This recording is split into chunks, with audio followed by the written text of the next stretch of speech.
Well, aloha, and how you doing? Welcome to another exciting adventure in Hibachi Talk land. This is Gordo the Tech Czar, and I'm here with my buddy Drew, the security guy. Aloha. Hey, brother. Welcome, how you, man? welcome home. Thank Hope you. had a nice trip. Aloha. We'll talk Hillbilly's about that. here. Hillbilly, Yeah, get your dance on, brother. There you go. He's there. Mini Drew is in the house. He's there. Why don't we pull up a towel and a chair and grab yourself a libation and sit down and join us for another 45 minutes as we take a tongue-in-cheek look at tech. And here's hoping my mouth works better than it did just last week. Anyway, we have a great guest today. Nancy Grekin's coming in. She's an attorney. An amazing lady, an attorney. She's going to talk about how a small tech firm uses technology to look like a tech firm of 150 or more. So. Oh, she's I'm is puffing. she small? Yeah. Oh, wow, okay. okay. A little bit. Right on. But you know, she's got a really interesting story, and it's a true testimony, I think, about what technology enables people to do. And so we'll talk about that and get more insight from her on that. Then Angus will come in and do his silliness as usual. Angus is in the house. He's in the house. He's still hanging around. And so anyway, you just got back from a nice trip. You're gone again. Man, you're always leaving me. Sorry. So where were you this time? This was ISC West. It's the early spring big trade show, you know, for the security industry in Las Vegas. So I think. How much did you lose? No, I don't. I lost a lot of time. I mean, the shows are huge, the booths are huge, and it's just hours and hours and hours of technology. You know, your brain. So you weren't there putting some money down on the craps table? I didn't even have time. Little lost wages. Yeah, they don't have. I think they specifically set this up over in the sand, so there's no way to. Oh. You know, there's no like games in that facility. So you know, it was work. So what did you learn? I tell you what. No, not much, obviously. I tell you what. No, I mean, I just got off the plane, so I'm still trying to soak it in. But I think this. You know how we talked about analytics earlier this year, right? And the analytics and the power of analytics is starting to work its way into the security world and become a real value proposition for what you're trying to accomplish in the sales solution. Okay. And as well as the other big thing I keep seeing are metrics. Everybody wants metrics back now to know comparative system uptimes, comparative runtimes, what's the environment doing, how does my bandwidth utilization during this time of day, and how can I save energy maybe. And so a lot of the data mining of the system components is starting to be represented in the consoles. You know, so the operators are getting some data and starting to use it. You know, feedback from the system. So more than just looking at an image, they've got some other data feeds that are starting to come in with it. So the cameras are becoming more data input devices. Yeah, I think a camera's a sensor. It's just a sensor. You know, it's become the analytics on the camera. What do we do? What are we learning about that image and the things that happen in it, and the ability to define things which we've always looked for, but you know, like people always wanted like facial recognition, you know, just as an example. Right. And there's tons of it out there today, but it's live, maybe trying to pick a guy out of a crowd. I mean, you and I walking down the hall together, they wouldn't be able to tell the difference. We look so much alike. Yeah, I mean, it's like there. So it's not that good yet. It's the hairstyle. But I think the searching. The search is required to say, you know, where's Gordon Bruce today, and looking around cameras in a city, stuff you actually see in the movies, right? Okay. It is doable, but it's really intensive. But some of the things that you are seeing today that work really well that I saw were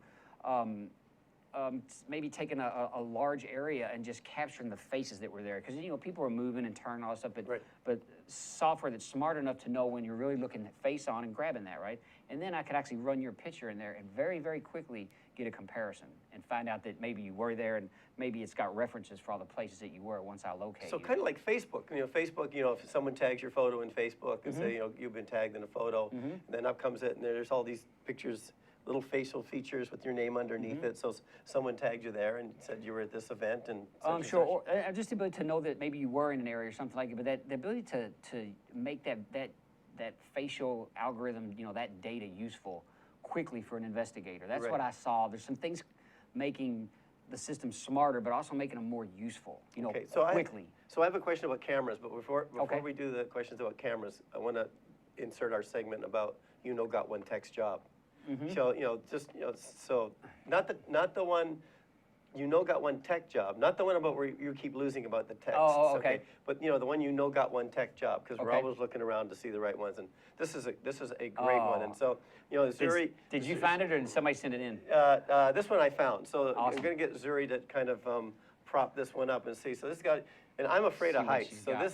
this one, even when I look at it, I start to get queasy. But anyway, got one tech job. What do we got, Zuri? How's this guy? Ooh. He's cleaning the window, no belt. Oh, no, nothing. No, Oh, nothing. It probably lives there. And yeah, not anymore. Oh. And look at how high up in this building he is. See the circle where this guy's standing out on his cleaning his window? How's That's- that? Got one tech job. That's bold, huh? That is pretty nuts. I look at it, I just get queasy. It's crazy. Look at, you're just holding on to under the window frame. I mean, my windows would just be dirty. Yeah, I know. Sorry. Got one tech job. Wow. Just love it. So, anyway, that's another one of my favorites, and they keep sending them in. So thank you, Zuri. Thanks, Emily, too, for helping me get this going. So anyway, so coming back to this, so a question on cameras. I have a question on cameras. We talked about this before. I'm not all that convinced that cameras are that secure. I mean, I can go into some building and very easily, pop into the back of that camera and be on the network that camera's on. Yeah, that's I talked about that. Actually, I was SIA hosted a forum in which I presented a way to defend against that problem. It's a rampant problem out there. You've got IP. This Internet of Things has brought everything connected via Cat5 cable or RJ45. I don't know if our viewers all know what we're talking about, but that data network connection. And when you put a device on the outside of a building, obviously I've had to run that cable connection to the outside of that building, and we do intercoms, card readers, speakers, microphones, cameras, all that stuff today is IP connected. Right. The talk specifically I gave was about using a protocol called 8021X. It's a form of authentication for those devices that you can configure so that you'll know that device hasn't been tampered with. I didn't take that camera off and just hook my laptop up to that connection or something and hack into the network. There are some ways that people do what's called MAC filtering. There's a machine address code, a machine address code on that device, and stupidly, the camera, usually the stickers on there, it tells you what it is. So MAC spoofing is very, very easy to do, and it's not a defense, not really anymore. So it's just too easy to defeat. So 8021X lets me put a certificate on that device, or minimally just some sort of an encrypted password, some form of protection. There's 4 or 5 that I can use to let the switch know via a third-party server that this is the device. It has this answer on it to the query. In other words, the server asks it, do you have that certificate or whatever? And so it sends it up for inspection. And then if it does, then the server tells the switch port, open up and let the traffic flow. So in some of these places that I know where I see the RJ45, that little cable running down being plugged into the wall, and I always look at it and go, okay, my adapter, I run my little wire up there, I plug in, I'm on their network. Yep. Yeah, I mean, how many of those that are out there today do you think have that level of security on them? None. None. So I've had this discussion so far this quarter in 2 different conferences, and then this one, that encompasses somewhere probably around 800 people, and none of them, I shouldn't say this, none of the small guys, the enterprises do this, right? Because they have that enterprise hardware. But none of the small guys, the small businesses, and none of the integrators, no one's doing this for the little guy. So if I walk down the street and look at these condos and the office buildings, all of these places, the parking lots, all of these things and I see a lot of them see all that where the wire is just plugged into the wall. That's right. Those are all just susceptible. I can't speak to it, but I'd be willing to bet you, based on what I've seen, the industry responses to what I'm talking about, and this is called Radius. It's a remote access dial-in user service. It was designed for people to call into LANs. It's 20 years old. Networks. We've had it forever. Right. And it's there. It's in the equipment, but people aren't doing it because it's a little more complex. And it's the same in my mind as not changing the password. The default. We've talked about all these things that installers need to do, that companies need to do to help end users defend against cyber attack. And it's just not happening. Pretty cool. So it was fun. It was fun to talk about it, and it was well received. I'm doing a much deeper dive on it and some of its vulnerabilities up in Denver next month. So I'll be gone again, but I'll be back. I'll be gone in May. I'll be gone too. Yeah, well, we'll have to Who's figure going to do that. this? Angus. We'll have Angus Angus do is it. going to host it. It'll be a pretty quiet show. Nice. You think? Yeah. You think? So- Oh, I see. If you're not here. Yeah. So anyway, we'll worry about that. Anyway, so this kind of come back to the focal point of the show today. We're going to talk about the attorneys. And, Okay. And my first question to Nancy is going to be, why is it attorneys are always practicing law? Do they ever get it right? I mean, so that's going to be the big. That's my key question. She's not mean, is she? No, she not seems at all. really She's nice. such a sweet You better lady. be careful. It's not going to be difficult. But speaking of attorneys, we talked about net neutrality. Yes. Remember a couple of weeks ago? So guess what's happened? This, you mentioned, the concern was about the documents weren't out and there was a lot of things that weren't released. Well, the documents got released on Monday, and guess what happened on Tuesday? For Net which documents? neutrality. Okay. The lawsuit started. Sure. So all the lawsuits now are starting to come in against net neutrality. So it's going to be really interesting to see. We have a lunch bet on this too, remember? So I think the key is going to be where they decide to hear this, hear these cases, because that's one of the arguments. Go like, well, we should do it in D.C. because that's where it started, right? Well, then they're going, well, the attorneys are saying, well, I'm not sure that's a neutral area, no pun intended, but where we should go. So, but I thought it was interesting that AT&T were part of the lawsuit. They're the ones that are coming in on it. There's this National Association of Telecommunications Providers. Okay. They've come in on the lawsuit. So there's already about a half dozen lawsuits that have been filed, against net neutrality. And if you remember, my position on it was that I really felt it was just another way that Big Brother, through regulating the internet, was going to be able to take advantage of us, and sooner or later they would say they need to put a tax on it because they need that to continue to do the monitoring. Sure. Yeah, and I think we're all afraid of that, but I think there's that or the whole internet too. In other words, they're going to have a private world that somebody can't get on unless you pay the tax. Right. And then another free world that's full of spam and a world that's less protected. Well, I think it's more of like, who gets Netflix and who doesn't get Netflix. It'll get to that point. It'll get to that point too, or Hulu or all the others. We're not promoting one over the other unless, of course, they make a huge donation to ThinkTech. To ThinkTech, that's right. ThinkTech. Anyways, that time again. I've got to go hit the lure, take a little break. We'll go grab Angus. Yeah, He's back there on the beach. Go grab him and pull him up, and then we'll be back in just a minute or so. Inspired by an ancient culture. Classical Chinese dance, vigorous physicality, timeless stories, 5,000 years of Chinese music and dance. Shen Yun presents authentic Chinese culture. Coming to Blaisdell Concert Hall, May 8th and 9th. Tickets at shenyun.com or call 808-792-3919. Hi, I'm Ethan Allen. I host Likeable Science on ThinkTech Hawaii, and I do this because I care about science literacy in Hawaii. I want to spread the understanding that science is a vital and interesting part of everyone's life. I want to make sure the broadest possible spectrum of people understand the beauty and the value of science and realize that science plays out each and every day of their lives. I want you to understand that science is fun. So we bring onto this show each week guests who are scientists, from astronomers to zoologists, and we talk about what they do and how they do it. But most importantly, we talk about why you should care about their work, why you should see that their work has value and impact on your life. So I hope you'll join us Fridays, 1 p.m. here on ThinkTech Hawaii. You can watch us via live stream. You can watch us recorded on Olelo, and you can see us each week. We hope you'll join us. Hi, aloha. My name is Chris Leatham, and I host a show called The Economy and You. The show plays every Wednesday at noon, and on my show, I bring on guests who are interested or working in the technology space, and so I'd like you to come and watch the show and learn with me about all the sort of exciting things that we're doing in Hawaii to build and grow our economy ecosystem. So I'd like to say aloha, and I look forward to seeing you on the show. Thank you. Aloha, my name is Josh Green. I'm a senator from the Big Island and the ER physician. Every other Tuesday, I get to host a show here on the ThinkTech program about healthcare. We call it Healthcare in Hawaii. It's really enjoyable for me to bring other healthcare leaders from around the state to talk about our pressing issues.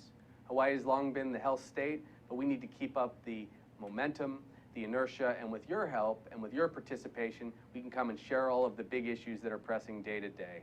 Thanks for joining us every Tuesday, alternating weeks from 2 to 2:45. Hi, Jay. Hi, Keith. My name's Keith Bettinger. I knew that. And I'm the host of ThinkTech Asia. I knew that too. Here on ThinkTech. Fabulous. You got a great show going, Keith. Thank you very much. And for our viewers out there that are interested in ThinkTech Asia, it airs every Tuesday from 4 to 4:45, and it can be accessed online at thinktech.com. Yeah, so what kind of guests you like? Well, we have a number of guests from academia, from practitioners of international affairs. Sometimes we have military officials. Sometimes we have public officials on the show. And our goal, we try to talk about current issues in South Asia, Southeast Asia, East Asia, and Central Asia, all throughout the Asian realm in more depth than you would find in traditional mainstream That's the media. difference, isn't it? Exactly. That you're reaching out beyond what ordinary news media would do. Right. And that's why we like you so much. We're trying to provide a thinking person's perspective, an intelligent perspective on what's going on, and we're both sides of the story, or even when there's more than two sides, we try to cover every angle. And I think that that's one of the big benefits that we provide here at ThinkTech, is it's a really innovative source of educational programming for the people of Hawaii. You're great, Keith. You are a great host. You got a great show going on. I watch it every week. Thanks very much. Why don't Jay. you guys watch it every week too, okay? 4:45 to 4 to 4:45 every Tuesday. All right, and we're back. Aloha. Welcome back to Hibachi Talk. Angus is in the house. It's time to kick it to him and see what he brought for us. Angus, what's up, buddy? Hey, how you doing there, Drew? All Good right, to man. see you, lad. Nice to have you back home. Hey, as we would say in Scotland. Hey, Drew, I got a quick joke for you, a wee story. What's the difference between bagpipes and a gas lawnmower? What? You can tune a gas lawnmower. Anyway, Drew, I got my tech bit today. The tech bit today is on Lenovo's new Write It technology. It's kind of a cool piece of technology. They announced it on April 15th. We're on top of things here, really. It's a Write It. It's a new software application that lets you do handwriting right on the computer. Now, everybody says, well, we can do this before. But no, this allows you to write right into the text boxes. So in Google, you could just write into Google. You could just write into your applications. You could just write into Word. You could do it in anything you wanted. It's an awesome little piece of technology. You can runs on Windows 8 devices with a digitizer and all kinds of neat things like that. But unlike handwriting experience, Write It lets users write their input directly, virtually into the text fields on all of the machines. Now, all of the machines means the Lenovo machines right now, but they said that it's going to be coming out in other formats and for other devices later on. But you can check it out. Just go to Lenovo and look at Write It, WRITEIT, and just see it there, and you'll see it's a very cool thing. Oh, and then Drew, you're getting beat up on this, got one text job. I'm suffering. So, on so that, Drew, Angus. you know this Thanks real. for bringing that up You again. know, when Gordon sends you these wee texts, and he says LTA. What does that mean, Drew? Come on, Drew. I know you got this one. I don't remember. Yeah, it's love to all, you Love silly. to all, you love to all, silly that's right. bugger. I don't Anyway, see it often but enough. when Gordon says it, you know what it is? It's not love to all. It's, because he's such an old fart. It's lost teeth again. Anyway, that's it. Anyway, that'll be my segment for today. We'll see you all guys again next week. And remember, let your wind gig free with LUB. Aloha! That is awesome. Thanks, Angus. Thanks for Write It. Write It. Check it out on Lenovo and maybe coming to some other devices pretty soon. And, LTA. Crazy stuff that we hear over here with these texts. Anyway, we've got Nancy Grekin in the house with us today, and we're all going to get back to the studio here and chat with her. So welcome back, everyone. Well, Nancy, welcome. How are you, young Aloha. lady? So I'm nice to good. see you. Well, you're tall. Thank you for having me. Oh, it's a pleasure. So anyway, the first question you heard me ask later. Why did they say practicing law? Well, it's funny that you said it. Most lawyers are technophobic, and that's why they have to keep trying. Because they can't get it done on their own. They need somebody to help them do it. Yeah. Right? And you're a rather Yeah. tech-savvy young lady, so you Yeah. got this stuff wired. But no, we have a standard kind of like format where we kind of introduce the guests to get a sense on their background and so on. So where are you from? Well, I grew up in California, And then when I went to college, I went to the University of Michigan in Ann Arbor. Oh, Wow, no, did okay. you go to Michigan football games? You bet. And I'm still Oh. a huge Michigan football Big fan. Blue. At least I was until their football team did this. But Kinda I still tank. am a fan. You're still a fan? Sure. When you were going, were they pushing the ladies up? You know, remember they used to take the ladies and they used to push them up? I don't in the recall f- that. Oh, yeah, that was, Yeah. so they used to push But the what I ladies up. do remember is drinking Boone Farms apple wine at the games. Oh. That's what we did. Oh, Boone's Yeah. Farm. Boone's the Farm apple wine. high-end quality High-end product. quality wine. That's, a- that's that's college a- days, you know. So Yeah. did you study law there as well? I went to the undergrad, business degree in undergrad, and I also went to law school. There. Okay. Yeah, at And the then- University of At Michigan. the University of Michigan. And Yeah. then you went back to California? Or you came Yeah, back so I to- was gonna came- say, how long did you hang out in the lived cold there weather? for a while and then moved here. Yeah, Michigan will do that to you. Yeah, for I mean, sure. yeah, it'll move you. So Yeah. you moved to Hawaii and you with your law degree and then took the bar and all that fun stuff. Yeah, I took it again. I had already taken Take it, it- practiced oh, in okay. Michigan for a while, Oh, so I practice. took it again. So well, you had one up because you practiced. Yeah, Right. So then you Right. did it again. yeah. Awesome. Oh, that's really cool. And then you come here, you take the bar, and then what's your specialty? I mean, just not you can't be the lawyer of everything. Oh, maybe you are. Oh, no, I know a whole lot about very little. Oh, okay. Real estate, corporate, and tax are the areas that I practice in. Oh. I'm what we call a transactional lawyer. I make deals, I do deals. And I pride myself on never having set foot in a courtroom. Oh, that's very, very nice. Knock on wood, I pride myself on that too. Yeah. So, Yeah. here, my first jinx.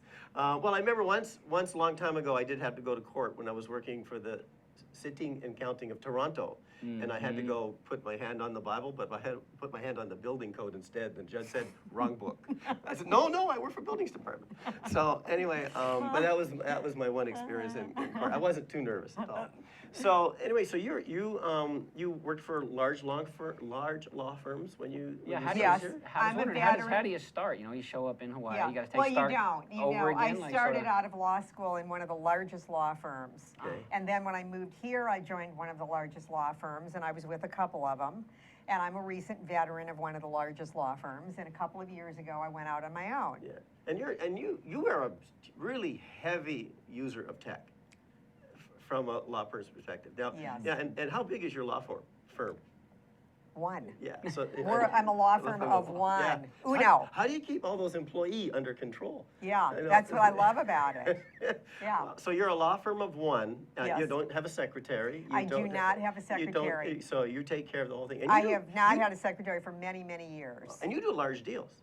Big deals. I mean, can you say the number of the largest deal you just recently did without naming names? $17.25 million. Yeah, so a $17.25 million on a one-person law firm. Correct. I bet you're affordable.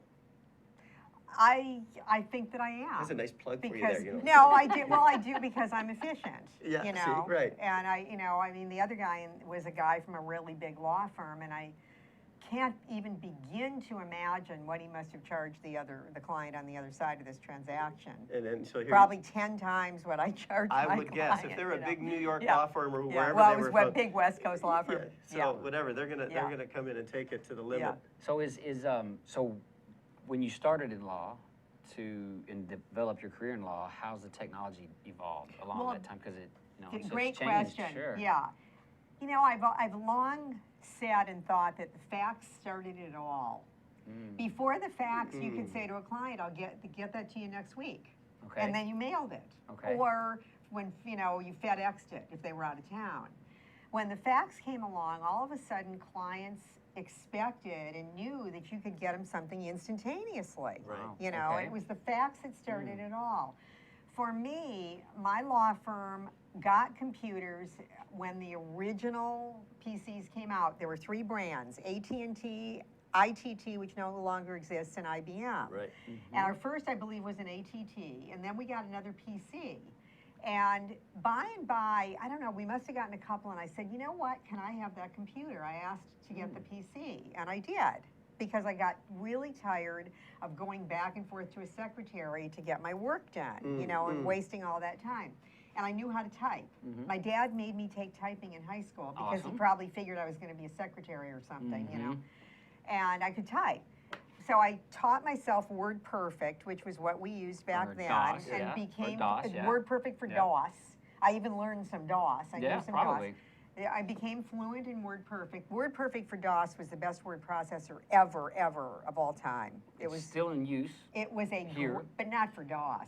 I think there's some people using There's it in still- DOS. I hope not. They couldn't get off of it. But then down the road a piece, obviously Word came along, and I was fluent. I became fluent in both, and I became really fluent. I mean, and this is one of the things that I do now, and the way I'm so efficient is I use what I call the power codes. I use automatic paragraph numbering. I use cross-reference codes. I use tables. I use forms. I use and I know how to format. And being a girl, I like my documents to look nice. Okay. So Are you they look accusing- real pretty. Are you accusing us males of not having Butchering our our documents look documents? nice? In my experience, when I get documents from male lawyers, Yes. sometimes they're so ugly they make my eyes hurt. Oh, okay. So, Yes, I am accusing you men of doing that. yeah, well, no, Yeah. I sit corrected. Yeah. And then, so now when I get, because I've been doing this for such a long time, I pretty much have what I need. When I get something, I've probably done it before. I'm one of Malcolm Gladwell's outliers. I've done it 10,000 times, hours, you know. sure. Right And on. so I don't really have to sit there typing something. I probably have it. And so I can get in there and I can do my thing. And the way a lot of lawyers work is, they take it from the last time and they mark up as the form and they give it to their secretary and it goes back and forth and back and forth and back and forth. Right. I can sit down at my computer and I've already got it there and I can go back and forth and I can do 5 or 10 drafts in a relatively short period of time that's- because I'm just scrolling back and forth and tweaking and all that. So, but one of my concerns has been when, and you said the facts came out, but when attorneys started using word processing to manage their documents, I felt like the size of a document went from 20 pages to 200 pages. I think- because of the ability to make the changes easier.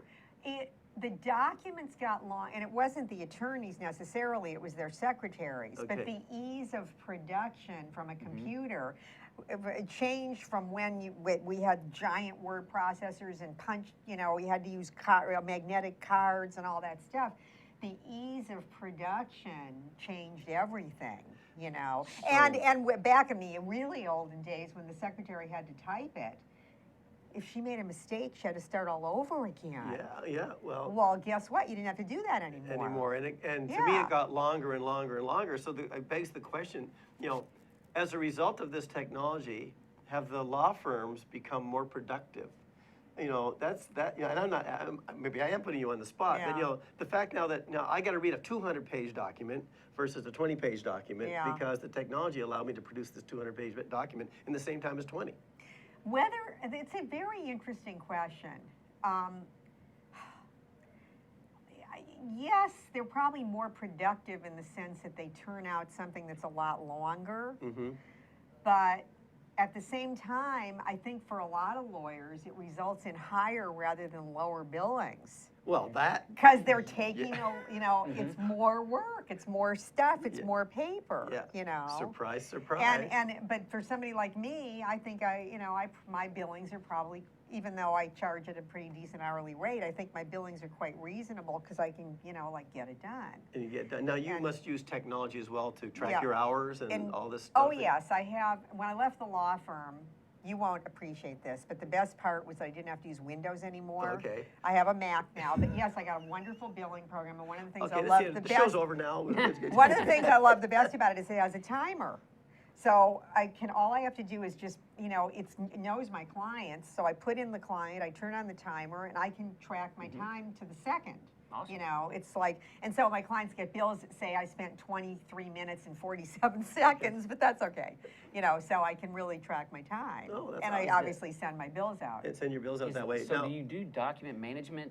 Is that included in the package that you're using? No. Like I'm familiar with Hummingbird and some Yeah. of those, the big I DMSs. don't and have a document management system, and the next thing I'm going to talk about is being paperless. Oh, okay. well, I am paperless. okay, before we get into paperless, I have to go into commercial.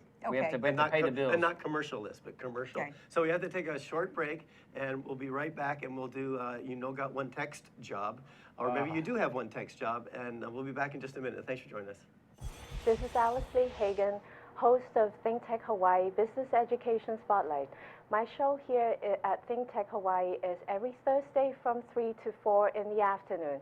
I bring in interesting guests from Hawaii, the mainland, and hopefully international guests in the future. Do join us on Thursday from 3 to 4 p.m. ThinkTech Hawaii Business Education Spotlight. Aloha. Aloha, my name is Paul Jackson, better known as PJ, and my local interest is in sports. I have my own sports radio show at KWAI AM 1080 that you can stream live. I also have my own website, pjsportsradio.com. We have live guests in studio, and we talk about discussions and topics that everyone wants to know locally here on the islands. We cover everything from surfing to basketball to whatever's going on locally, sports-wise. We try to do our best and cover the topics in depth as much as we can. Once again, thank you for joining PJ here on Hawaii Sports Update. Mahalo. Aloha, I'm Hunter Hevlin, host of Sustainable Hawaii here at ThinkTech Hawaii. You can tune in every week on Thursday at 2 p.m. to see interviews with sustainability professionals from around the state and even further abroad, learning about activities with water management, food security, waste management, and a whole host of other fascinating opportunities to get engaged with making a greener island. So if you're interested in making the transition from consuming individuals to communities of producers, check us out every Thursday. Aloha, how you doing? Welcome back to Hibachi Talk. I'm here with Andrew, the security guy, and Nancy. I just drew a blank on your name. Isn't that awful? Grekin. Nancy Grekin. Nancy Grekin's here. Shame on me. Anyway, Nancy Grekin's here, local attorney, very, very successful attorney, and does great work using tech. But before we do this, we have this little segment, Nancy, where we have to see how smart Andrew is if he knows texting. And it's called it's called You Got One Text Job. Okay. So we put up a text and we see whether or not he knows it. You get to say whether or not you think he knows it. Now, Drew, we've been making it real tough on you. You're down 4-0. I'm down 4-0. So, but we got one. Zuri's I haven't won anything. We're gonna help you this time. Now, we're really gonna help you this time. So, Zuri, if you're gonna put up the next one. So here it is. There it is. And so we got a big hint there. So do you think Andrew will know this one? What do you think? You think I know will it? he know it? Are you looking for? She's sizing me up. Sizing you up? Will he know it? Do you think I'll know it? Do you think he'll know it? You think I'll know that text? Not sure. She's not gonna. Sure. She's not All gonna right. bet. Okay, So, what do you think? Do you know it?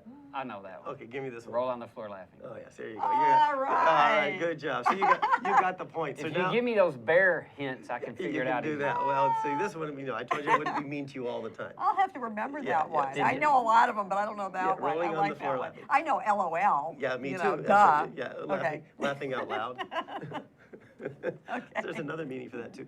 But anyway, coming back. So before we took the break, So wait, did I get a point? You got a point. Five, so it's 4-1. 4-1. Okay, make a note of that. Right See, on. and I helped you. Right. So anyway, Nancy, before we took the break, you were talking about paperless. Paperless. Yeah, well, one of the things, and one of the most techie things that I've done for quite a long time is to be paperless, okay? And it's almost like an oxymoron to call a lawyer paperless, Okay. But I just,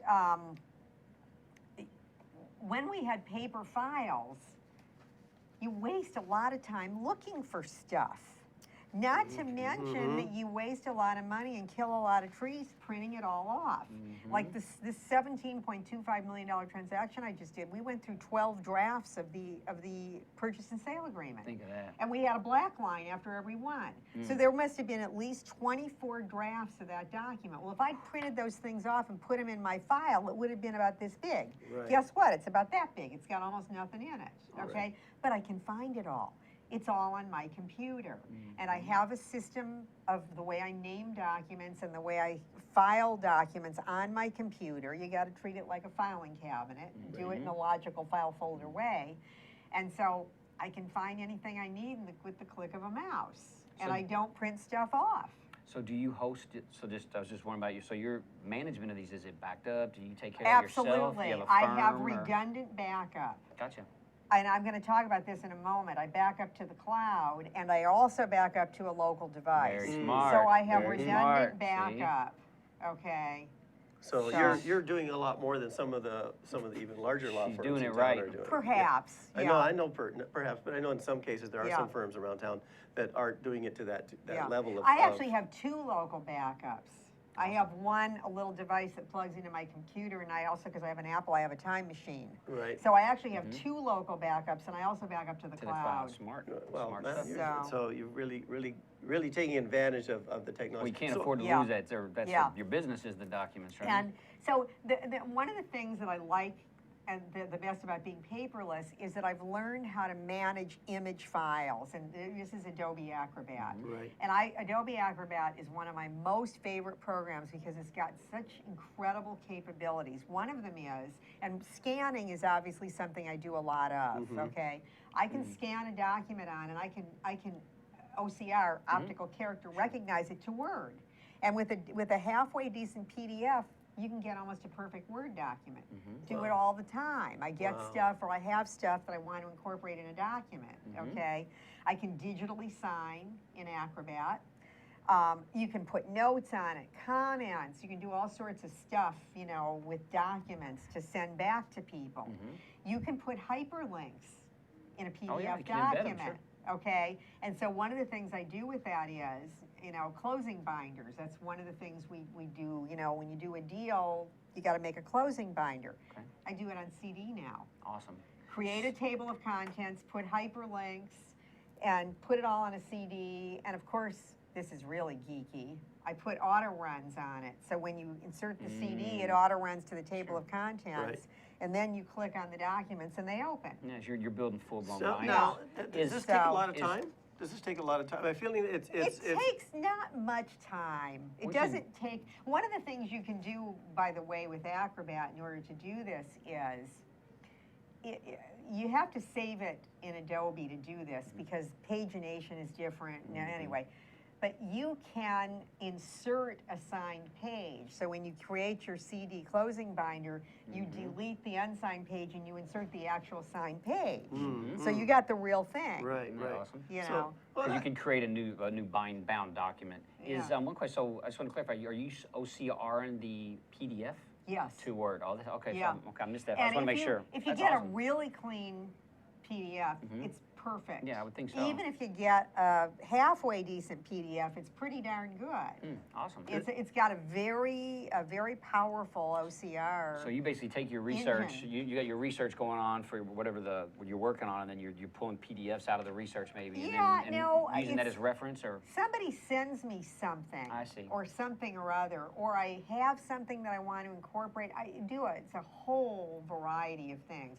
But scanning is obviously a big part of this. You got to have a scanner if you want to be paperless. Because, for example, if I get something that I need to send to a client, then I don't get it by email, scan it on and I email it.